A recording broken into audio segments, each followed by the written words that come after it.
Hi, I'm Simon Rushton, and this is Taxi Chronicles Podcast. On this podcast, we spontaneously interview unsuspecting passengers with their permission, allowing them to share their intimate life stories and concerns. As our slogan states, real riders, real stories. Some riders prefer to be anonymous, while others ask me to tell their story later on. Either way, there are all genuine 5 to 10 minutes stories, so sit back and enjoy this episode. Morning. Yes, we're back with another episode, another story, another rider. Today we got a very interesting guy. We're always learning, and he's probably the man that you should be going to if you need extra help.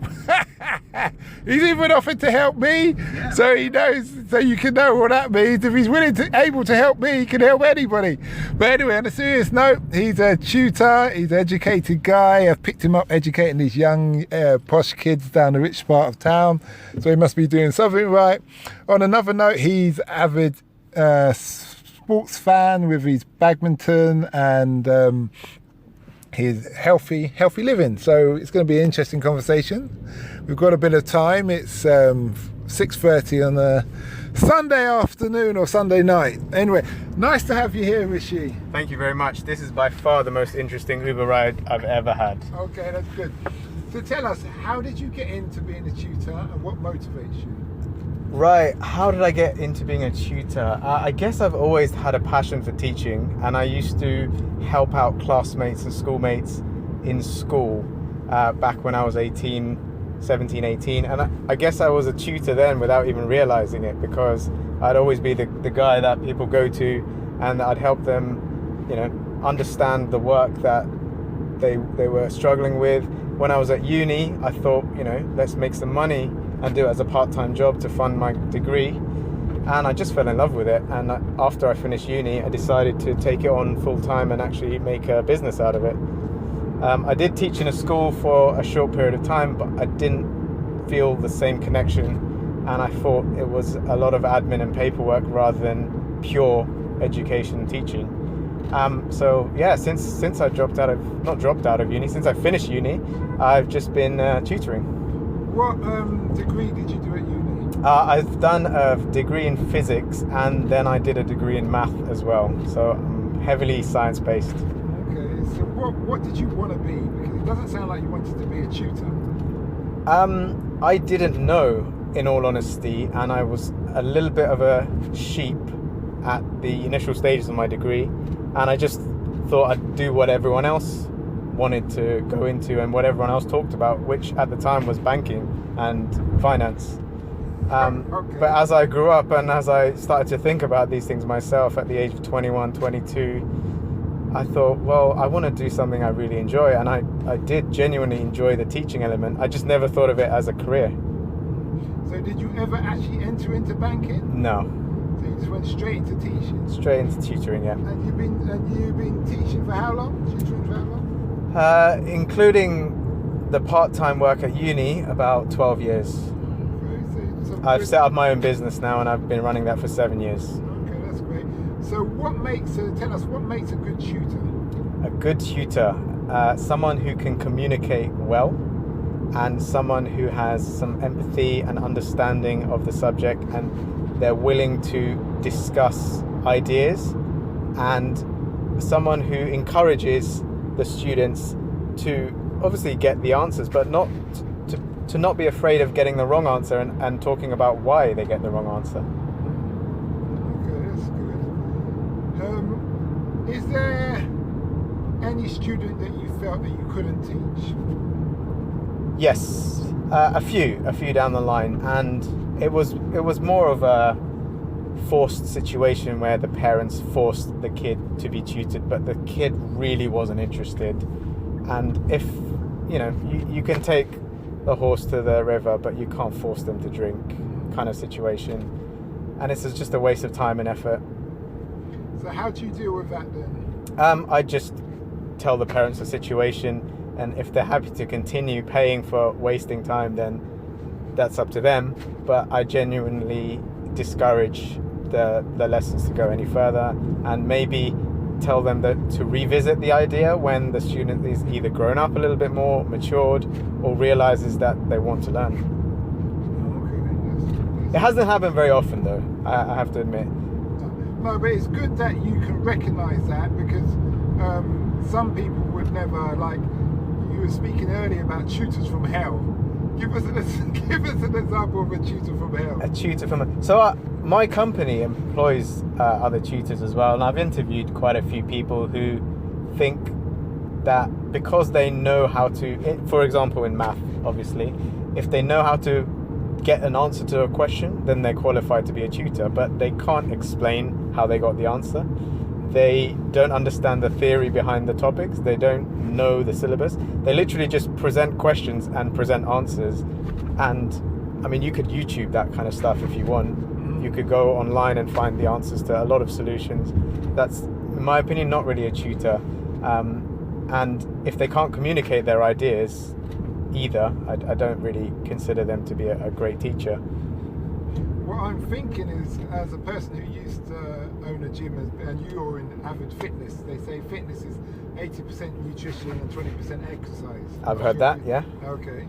So I would have thought, I'm thinking now, like tutoring is somewhat similar, but in the sense of it's like a high percentage of communication, and the rest would be the actual maths or whatever. Yeah, I think so, and I think there is a useful link here.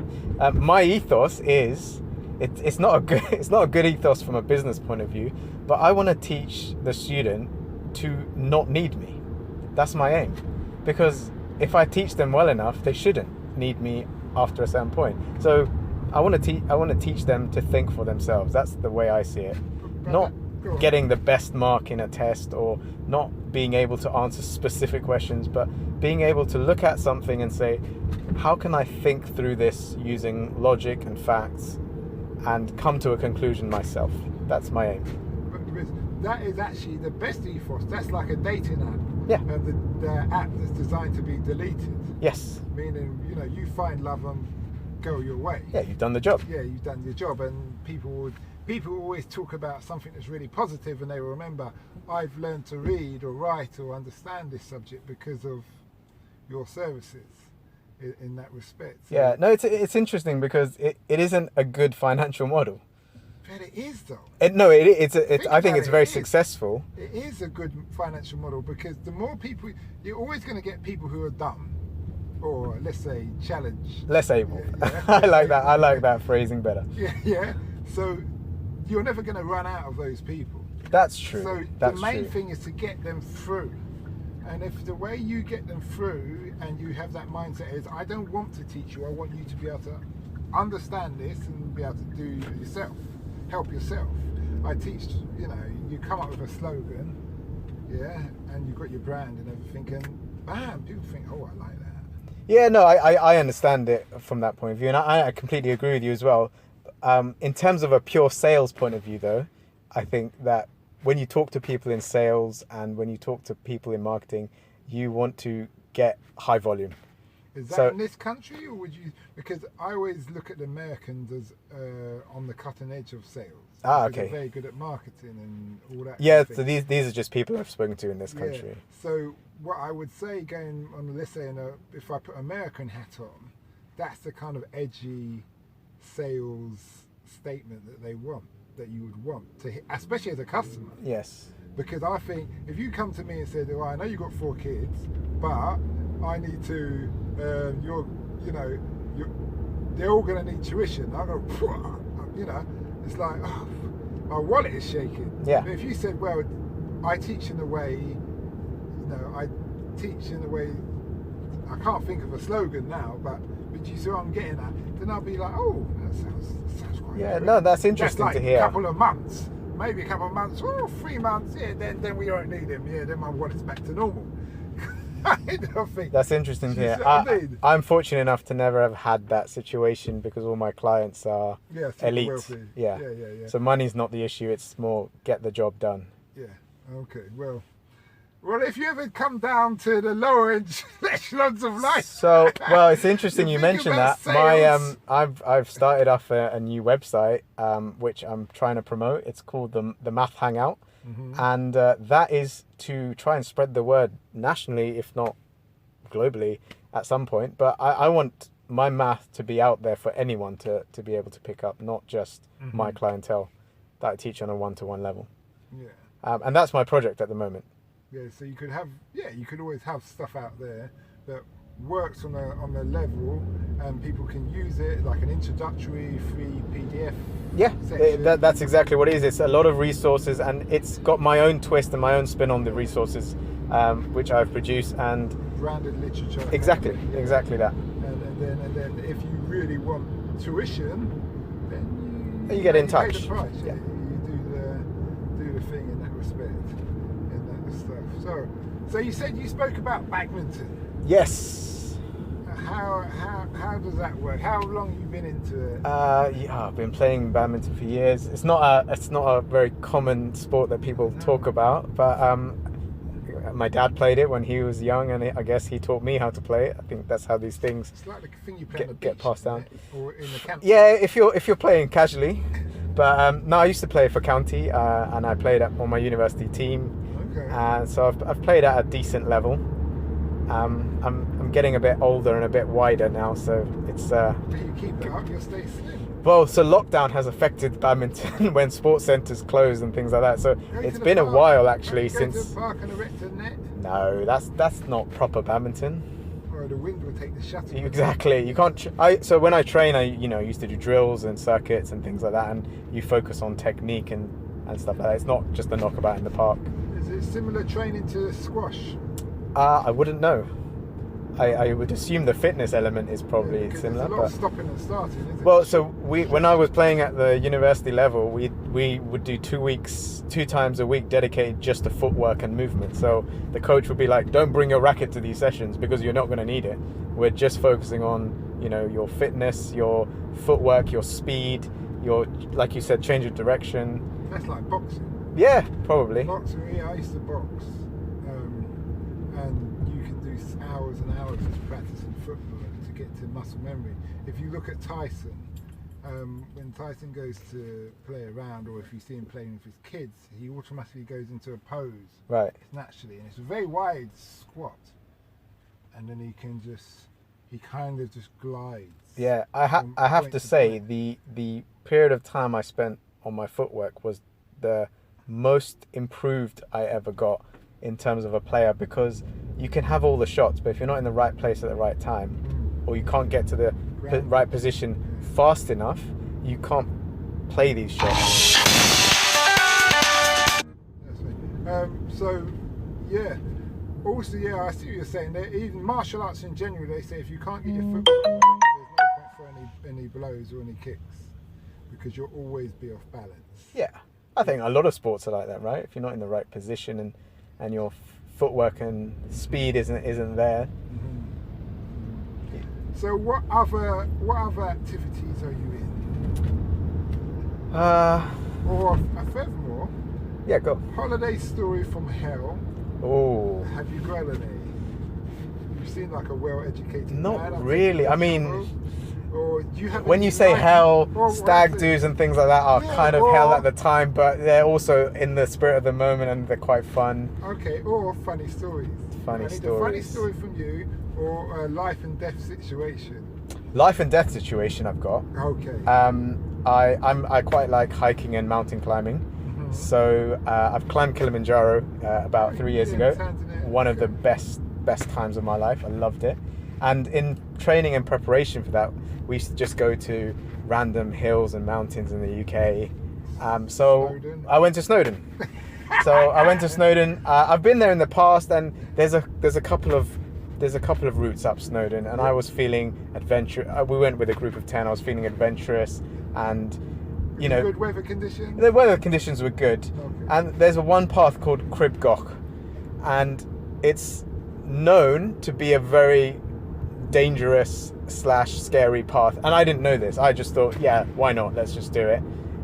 You can YouTube it as well. There's people who have YouTubed their paths up cricket golf. It's literally a knife edge on either side when you get towards the end. And I didn't know this at the beginning, so I thought, this is fine. I just rocked up in casual gear. I wasn't thinking of Snowdon as anything complicated or difficult. I've done it in the past where you just go up the miners route, which is quite an easy route, and it's literally a walk up and down, and you have a chat along the way. But there was a moment where it was a knife edge and there was not a clear direction where you needed to go, and I ended up going off route a little bit, and I found myself hanging off a point where I was holding myself. Luckily enough, I was strong enough to hold myself up, but I was hanging from a point where if I didn't have the arm strength, upper body, I would have fallen. Yeah, and that was scary. After I finished, I was thinking back and going, imagine if I lost my grip, or imagine if I was not strong enough to hold myself up for a few seconds or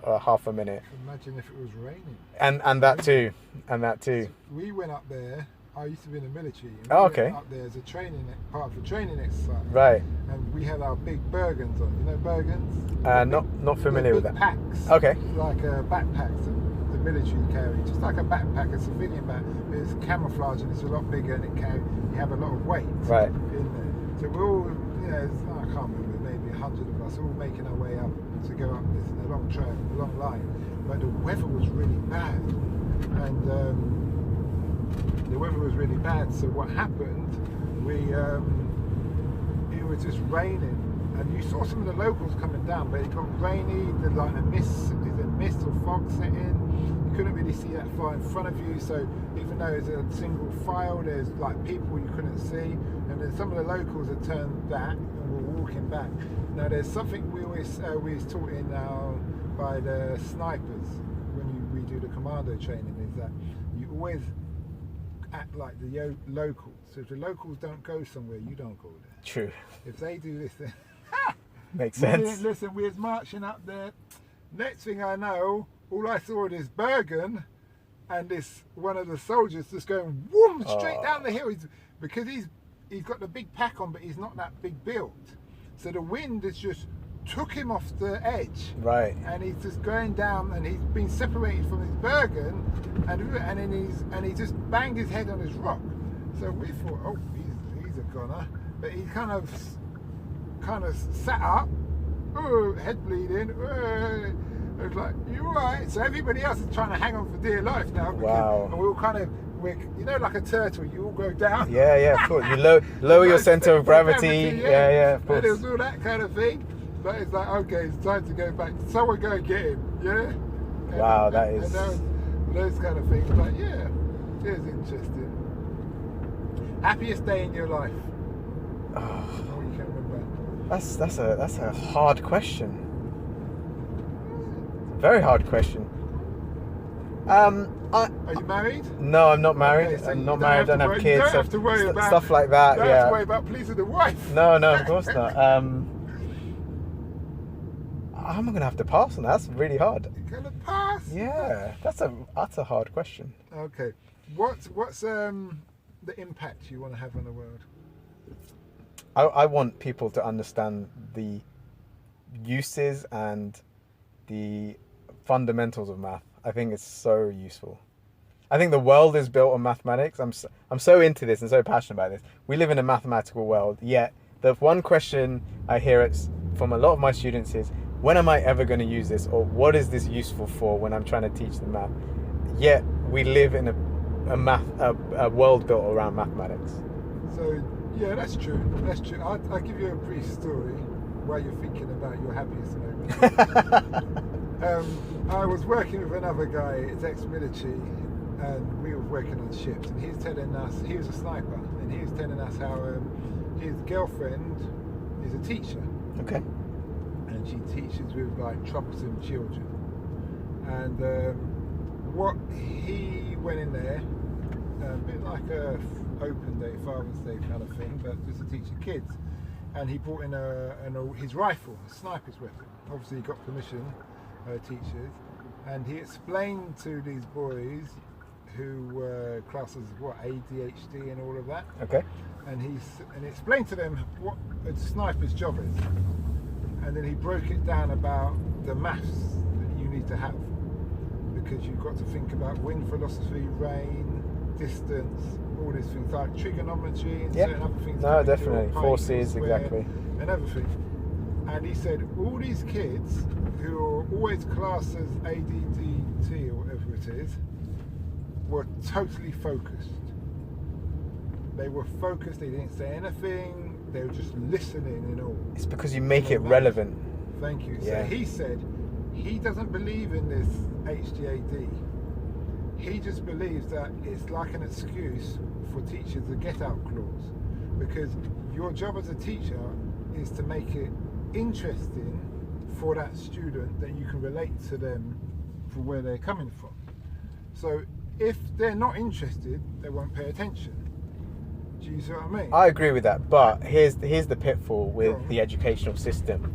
If you're teaching a group of 20 to 30 people, you can't keep everyone's focus. True. And also, you are drowned in admin, where you have to teach in a certain way and you have to teach the syllabus. You don't have free reign. This is why I didn't like the school. I didn't have free reign to teach things the way I wanted. I had to teach certain things at a certain time in a certain way, and this is where you lose the passion for the education. This is your sales point. So on that note, where can people find you? Where can people find me? Yeah.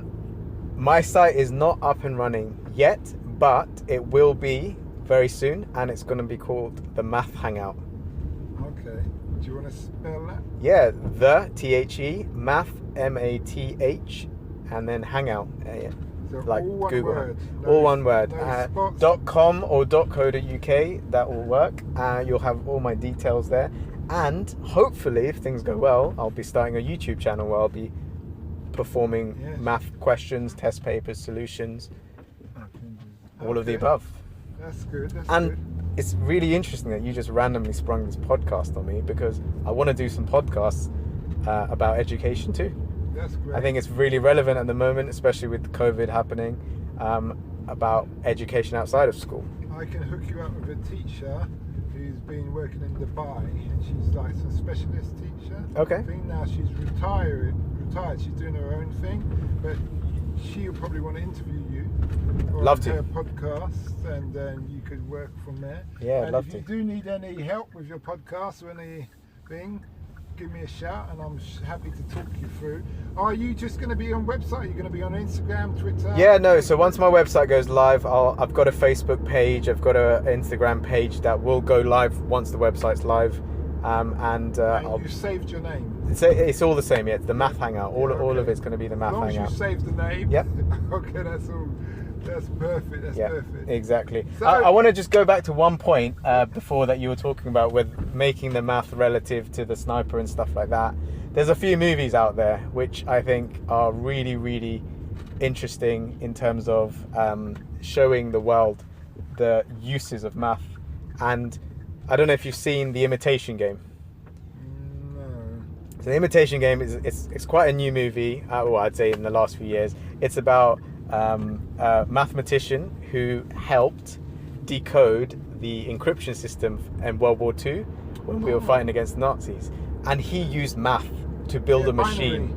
Binary. It was called the Enigma machine. Yeah, it's all about the Enigma. But the code, isn't the code binary? At that time, I don't think it was, but yeah, now we use binary systems in all computers. But what he built, the machine he built to fight the Nazi code, was classed as the first ever computer. And every computer since then, which we take for granted completely, and we use computers every day, that came from him. That came from a moment of inspiration, years of inspiration, but it was built based on mathematics. Just like electricity at some point was a purely mathematical thing, now we take it for granted. When we switch on a light, we get electricity, but it's all math. Oh, yeah. And I love that. I found that fascinating and interesting. No, it is great. I think I've seen the film, or I think I've seen part of it. If you haven't, watch the it. Enigma. I know about the Yeah. Enigma. There's a couple of films regarding Enigma and all those kind of things. So, last but least, Sure. most happiest moment. Okay, so I was thinking of a few. I definitely think that getting to the summit of Kilimanjaro was a very pure and intense moment, and I describe that as pure joy for sure. The birth of my nephew about a year ago, that was a very, very proud moment of mine. Really family, man. Yeah. Well, he's the first of the nephews. Bloodline. Yeah, exactly. And I was never ever thought I'd be able to run a half marathon, but a few years ago I ran a half marathon and I finished, and that was pretty cool. Yeah, you get a good feeling after that. And then I think passing my degrees, getting a top class degree at a good institution was another happy moment. Okay. Were you Oxford or Cambridge, man? Imperial College. Ooh, okay. So not quite the same level, there, though. but I think I think it is in terms of science and math, but Yeah. it's not as well known as the Oxford and Cambridge. Oxford and Cambridge are known for... They're red brick Yeah, universities. they're for like the academics, but they're not for specialists. No, Imperial College is a specialist university. Yeah. It's considered the MIT of Europe. Okay, that's interesting. Well, thanks a lot. That has been a great interview, Pleasure. and we wish you well. We hope you'll be getting lots of customers. Thank you very much. Well, not that you need them.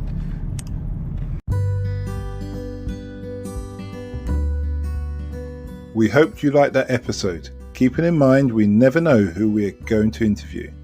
We post twice a day, 8 a.m. and 5 p.m. GMT. Have you ever considered the future economies to invest in? Why not listen to our sister podcast, Africa Investor Stories?